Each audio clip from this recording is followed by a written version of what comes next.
Joshua Peterson, Peterson Electric. This is the fourth part of this video. Sorry this is kind of long, but a lot of important things about fluorescent lighting. Right here, as you can see in this ballast, this is an old T12 from Advance, which is a great ballast, but it's done its job. I want to say this thing's probably between 25, 30 years old, and it's starting to leak. We actually had a service call last year in the winter time, and a guy said that he smelled a burning smell in his son's room. House was fairly new, probably about 10 years old, but we couldn't seem to find it. And then my wife came with me, and she found it actually. Yes, kudos to her.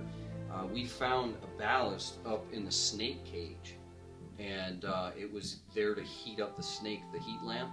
It was starting to ooze this, it's kind of like an epoxy that they dip the core in, and I think they do that for heat as well as just keeping the coil together is my assumption.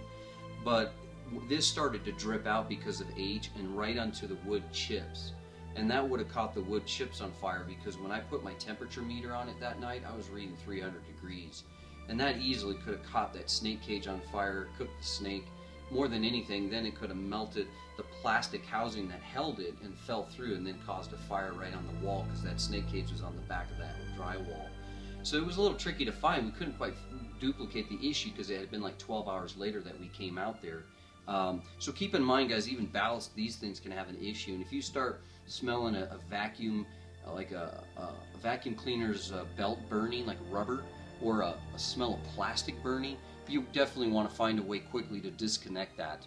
I did have one of these in Greeley last year that had the exact same type ballast, and it was up on a ceiling ledge, and it did indirect lighting for their ceiling. And this house was probably about 35 years old.